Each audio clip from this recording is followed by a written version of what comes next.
Jehová. Naciones todas, pueblos todos, alabarle, porque ha engrandecido. Diosa,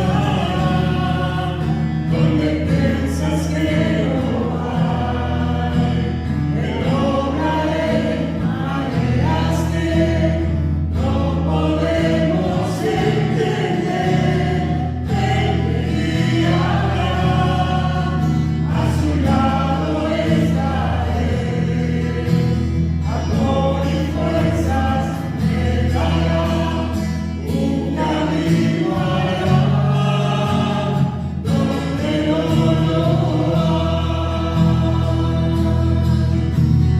Senda Diosa, donde piensas que no hay, Él obra en maneras que no podemos entender, Él te guiará, a su lado estaré, amor y fuerzas me dará, un camino hará, donde no lo hay. Por caminos de la soledad me guiará, y agua en el desierto encontraré. La tierra pasará, su palabra eterna es. Él hará algo nuevo. Sendas Dios hará, donde piensas que no hay. Él obra en maneras que no podemos entender. Él me guiará, a su lado estaré, amor y fuerzas me dará, un camino hará, donde no lo hay. Un camino hará, donde no lo hay. Pueden tomar asiento. Buenos días, hermanos. La gracia y paz de nuestro Señor sea con todos. Estaba viendo en mi casa hace poco tiempo, trajeron una mascota nueva, una perrita. Y es una perrita chiquitita, algunos hermanos la conocen. Y cada vez que me tocaba entrar a algo, se asustaba y se escondía. Por un poco tiempo, más o menos se imagina cómo son los animales, hasta que más o menos nos iba conociendo a los integrantes de la familia. Y como que perdí ese miedo y ya viene a nosotros y demás. Y me llamó la atención, tuvo que conocernos para poder confiar en nosotros. De igual forma, nosotros para confiar en alguien, para decir yo confío en esta persona, primero debo conocerlo. Bueno, de esto más o menos se trata esto, de la importancia de conocer a Dios, para así poder confiar en Él. ¿Sí? Dice su palabra en Efesios 1, 15 al 17. Si alguien tiene Biblia, me acompaña con la lectura. Efesios 1, 15 al 17. Por eso yo, por mi parte, desde que me enteré de la fe que tienen en el Señor Jesús y del amor que demuestran por todos los santos, no he dejado de dar gracias por ustedes al recordarlos en mis oraciones. Pido que el Dios de nuestro Señor Jesucristo, el Padre glorioso, les dé el espíritu de sabiduría y de revelación para que lo conozcan mejor. Qué interesante. El apóstol Pablo nos invita, nos llama a conocer a Dios. En esta oración, en esta petición que el apóstol Pablo hace, era que para que los creyentes de Éfeso conozcan más a Dios. y siguieran avanzando en la vida cristiana. Esta fracción, este texto, podemos extraer 3 principios fundamentales para avanzar en este proceso de conocer a Dios. En primer lugar, nos da evidencia, conocer a Dios nos da evidencias de una nueva vida en Cristo. Evidencias de una nueva vida en Cristo. Esta palabra nos indica que había llegado al oído del apóstol, información, noticias sobre los cristianos de Éfeso. Noticias, novedades que traen alegría a cualquier líder, a cualquier director. O sea que él había escuchado una buena información, un buen reporte de los cristianos de la iglesia de Éfeso. Al escuchar este reporte, esta conducta, Pablo agradece al Señor, agradece a Dios en sus oraciones. Por la conducta de estos cristianos y especifica las razones por cual da gracias. La fe que tienen en el Señor Jesús y el amor. La fe en Jesús y el amor que demuestran estos hermanos por todos los hermanos en Cristo. ¿Sí? Estas características, estas cualidades, son evidencia del conocimiento verdadero de Jesucristo y del sano crecimiento de la madurez espiritual. La fe y el amor son características complementarias, se suplementan entre sí en la vida cristiana. El amor siempre es el resultado de la fe. La vida cristiana, cuando uno dice me convierto a Cristo, inicia, como todos sabemos, cuando la persona decide creer en el Evangelio, ¿sí? El cual el Evangelio llama hace un llamado al arrepentimiento, a abandonar el pecado y a depositar completamente la sumisión, la fe al Señor Jesucristo. También nos habla del amor que los hermanos se demostraban unos a otros. El amor al que hace referencia es el que proviene de la fe en Cristo, que a pesar de no ser correspondido, un amor de que no ser agradecido, se entrega a los hermanos en la fe. Por más que tu hermano no te quiera, yo te amo igual, hermano, en Cristo Jesús. En Éfeso eran conocidos por la práctica del amor de Dios, manifestado en el trato que tenían entre ellos. ¿Sí? Se trataban bien. Jesucristo esperaba que todos sus discípulos se amaran unos a otros de la manera que Él había amado, como lo dice su Evangelio en el libro de Juan. El amor entre cristianos debe causar un gran impacto en aquellos que aún no conocen a Jesucristo. Como ejemplo podemos citar 2 hermanos o 2 personajes de la Biblia, por ejemplo el apóstol Pedro y Mateo, que son 2 personas totalmente contrarias. Les refresco, recuerden que Mateo es judío y Mateo trabajaba para los romanos cobrando impuestos, ¿sí? Y aparte de los impuestos que cobraba para los romanos, tenía también regalías para él. O sea que, podríamos decir un político de la época.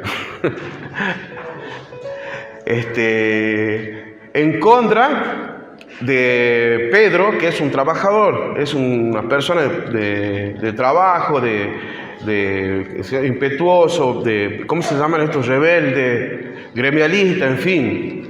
Y el problema, ¿sabe cuál es? Que Pedro pagaba impuestos. Tenía que pagar. O sea que políticamente y mentalmente eran enemigos. Pedro y Mateo eran enemigos.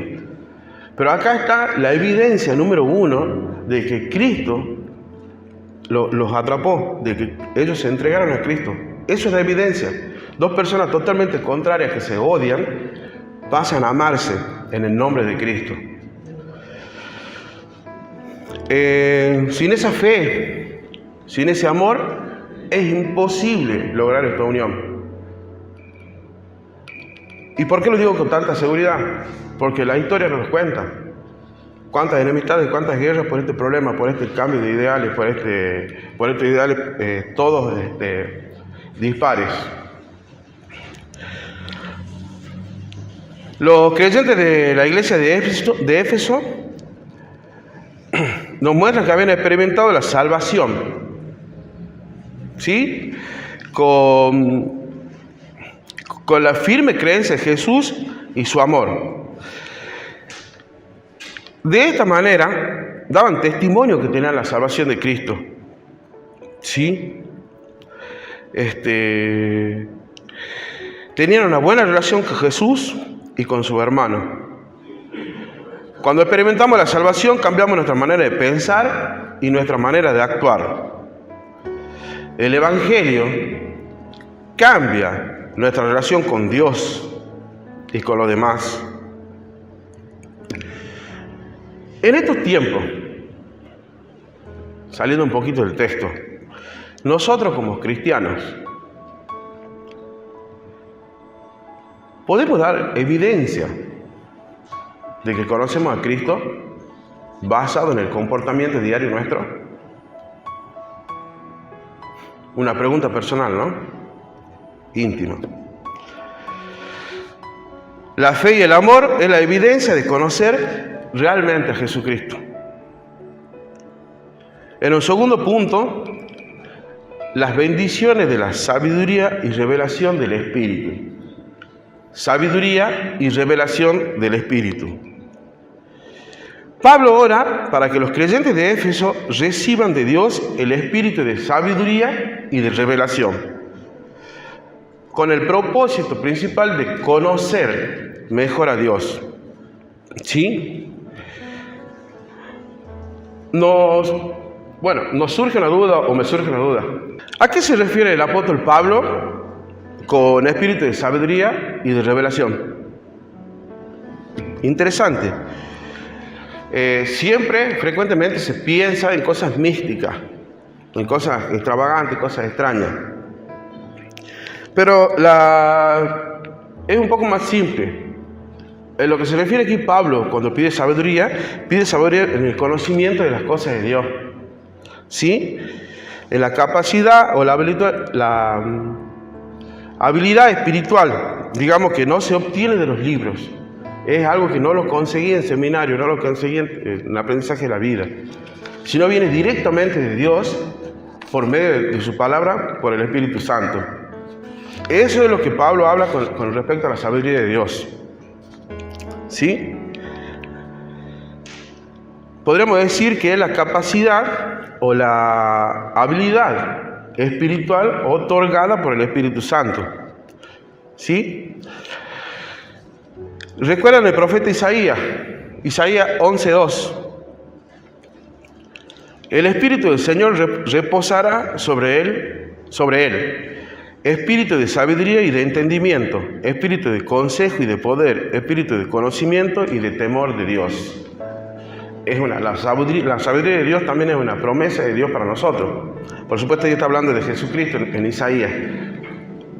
Pero, digamos, el apóstol Pablo los lleva a nosotros tenemos que imitar todo esto, ¿sí? Más o menos para poder darle un ejemplo de esto, de la sabiduría espiritual, de la sabiduría que viene del Espíritu Santo. Nosotros tenemos como conocimiento, sabemos lo que la Biblia nos enseña, ¿cierto? Por ejemplo, en el libro de Mateo, en el versículo 18 y 15 dice: si un hermano peca contra ti, ve y dile. Y hay una serie de indicaciones. O sea, es el conocimiento que nosotros tenemos de la palabra de Dios. Ahora, cuando aplicamos ese conocimiento a nuestra vida, es lo que el apóstol Pablo le está llamando la sabiduría espiritual. Si tu hermano peca contra ti, ve y dile. Entonces está actuando de acuerdo a la enseñanza de Dios, de acuerdo a la enseñanza del Espíritu Santo. ¿Qué es lo que tenemos que evitar? Lo que generalmente hago yo. Cuando el hermano peca contra mí, voy y le cuento a todos. ¿Sabe lo que me ha hecho? Me hizo esto, aquello. Y al último se entera el hermano de lo que me hizo a mí. Cuando nosotros aplicamos este conocimiento, estamos diciendo que somos obedientes.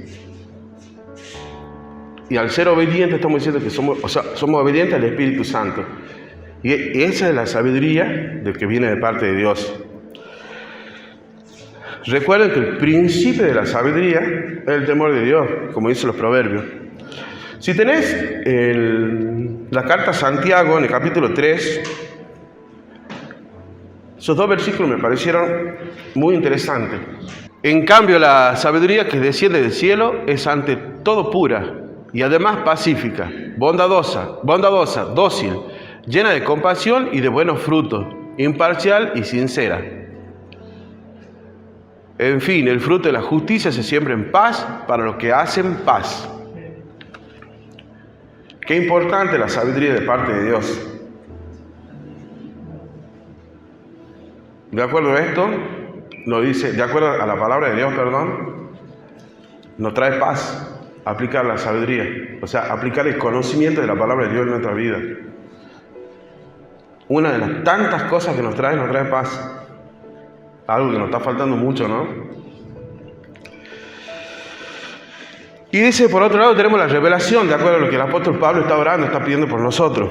Cuando el Espíritu Santo entra en nuestra vida, de a poco nos comienza a entrar luz. O sea, vamos comprendiendo, cuando el Espíritu Santo entra, cuando nosotros practicamos esto, vamos comprendiendo lo que la palabra de Dios dice. ¿Sí?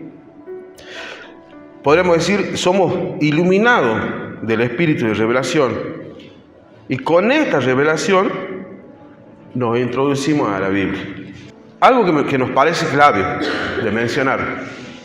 No se trata de un conocimiento intelectual de la Biblia. No es algo de conocerla, saber versículos, saber fechas. Más bien es saber de Cristo y con humildad, con obediencia. Recordemos que Jesús les prometió a sus discípulos que el Espíritu Santo los ayudaría, o sea, les enseñaría lo que Él había hablado. Los discípulos fueron testigos de la enseñanza de Jesús y el Espíritu Santo los ayuda a recordar. Pablo nos enseña en una de sus cartas que los que niegan a Jesús o no prestan atención a Jesús no aceptan su enseñanza bajo ninguna circunstancia. Y no pueden entender a Dios y no pueden captar el concepto que el Espíritu de Dios vive en los creyentes. El que cuestiona a Jesucristo no le cabe en la cabeza, no le entra de que el Espíritu Santo puede vivir en el corazón de cada uno. Que Dios pueda vivir en el corazón de cada uno. El que no tiene el Espíritu no acepta lo que procede del Espíritu de Dios, porque para él es locura. El que no acepta a Cristo piensa que es locura el Evangelio, piensa que es locura que tantos hermanos sigan a un líder como Jesucristo. No puede entenderlo porque hay que discernirlo, dice la palabra de Dios, espiritualmente.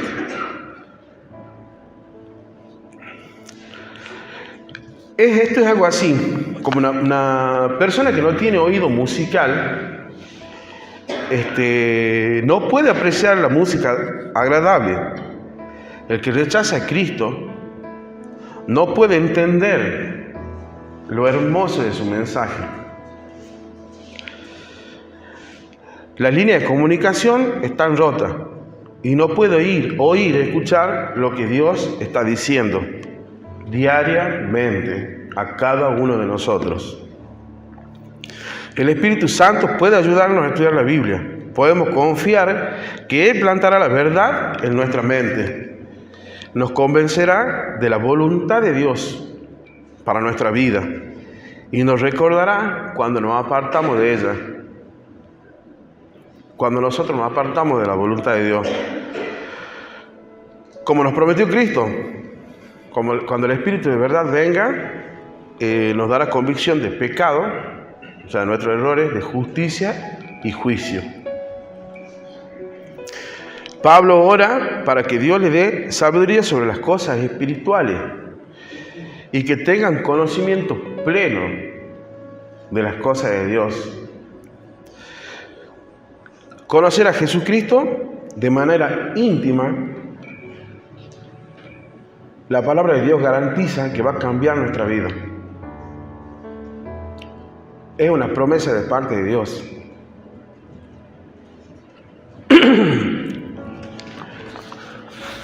En tercer lugar, conocer en profundidad a Dios. Pablo, en estas palabras, al no pedir cosas materiales, nos muestra, nos avisa que es de suma importancia para la iglesia de Éfeso, que una vez que ya saben que por medio de Cristo tienen una relación personal con Dios, al igual que nosotros ya sabemos que a través de Cristo tenemos una relación con Dios, y que se nos provee de abundantes bendiciones, resalta que lo más importante en la vida cristiana es conocer a Dios. Más que cualquier actividad, más que cantar, más que predicar, evangelizar o todo lo que conocemos como buenas obras, lo que nosotros calificamos como buenas obras. Dios, de acuerdo a su palabra, lo que más anhela, lo que más quiera, es que nosotros lo conozcamos. Que cada uno de nosotros tenga una relación íntima y personal con Dios a través de Jesucristo. Este es el tema de la oración que hace Pablo. Es el epicentro, podemos decir. Es una invitación a los cristianos de Éfeso y por consecuencia a nosotros hoy a que tengamos una relación íntima con Dios a través de Jesucristo.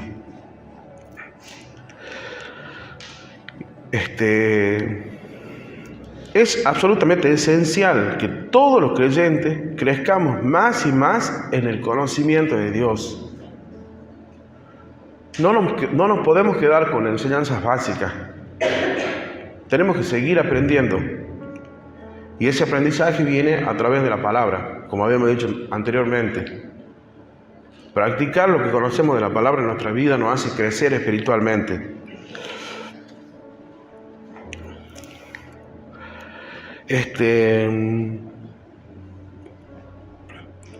Porque si no lo hacemos de esta forma, sobre todo en esta época de tanta confusión, de tanto miedo, no entenderemos por qué están pasando las cosas que están pasando en estos tiempos. Y nosotros como cuerpo de Cristo, a veces me apena cuando alguien me pregunta algo y no le sé responder. ¿Por qué está pasando lo que está pasando? Nosotros como hijos de Dios deberíamos saberlo. ¿Por qué deberíamos saberlo? Porque lo que está pasando está escrito en la Biblia.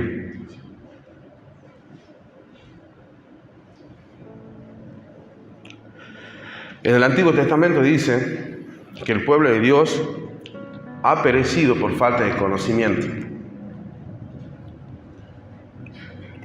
Lo dice específicamente en Oseas, capítulo 4, versículo 6. En la Biblia, la palabra conocer frecuentemente tiene un significado amplio, que va más allá del sentido básico del conocimiento intelectual de alguien. Dentro del concepto bíblico, conocer es obedecer. Conocer a Dios significa obedecer a Dios. Se trata de un vínculo, de una relación. Habla de un cuidado, habla de un conocimiento, de un parentesco, de algo íntimo, de algo bien cercano. Por ejemplo, con mi hija a veces charlamos de algunos artistas, porque bueno, compartimos la pasión por la música. El otro día estábamos charlando de Abel Pinto y estábamos dando las características musicales de este artista.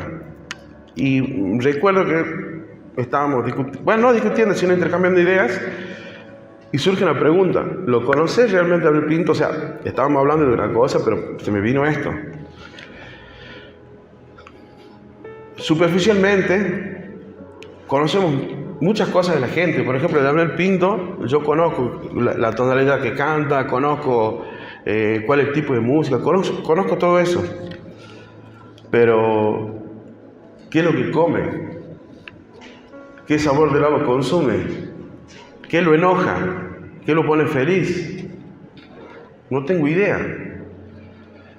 A eso se refiere la vida, ese conocimiento íntimo. ¿Y quién tiene ese conocimiento íntimo? De Abel Pinto. Su esposa, sus hijos, los que están con él, los que tienen una relación íntima con él. Bueno, algo así es con Dios. Todos decimos, yo conozco a Cristo. Todos decimos, sí lo conozco, sí creo. Murió en una cruz, es hijo de una virgen. Hay otras personas que dicen, yo lo conozco, yo lo invité a mi vida. Es mi Señor, es mi Salvador. Y otras personas dicen, no solo lo conozco como mi Señor y Salvador, sino también de manera íntima y personal, porque diariamente tengo comunión con Él. La pregunta de esta pequeña lista que hemos mencionado, ¿en cuál nos ubicamos nosotros? ¿Al que lo conocemos superficialmente o al que tenemos una relación íntima con Él?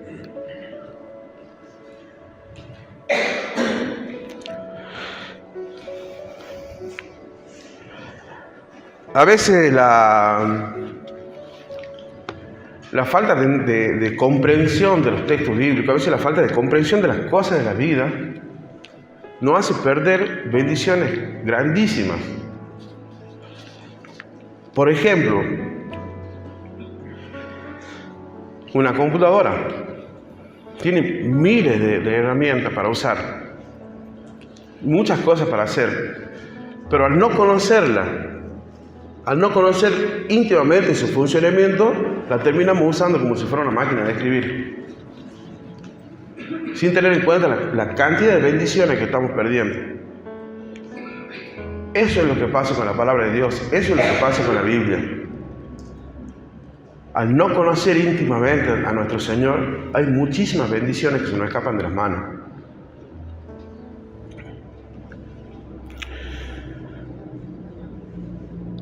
Una parte muy importante del proceso de comprender esta salvación, para comprenderla profundamente, tenemos que conocer el autor de esta salvación.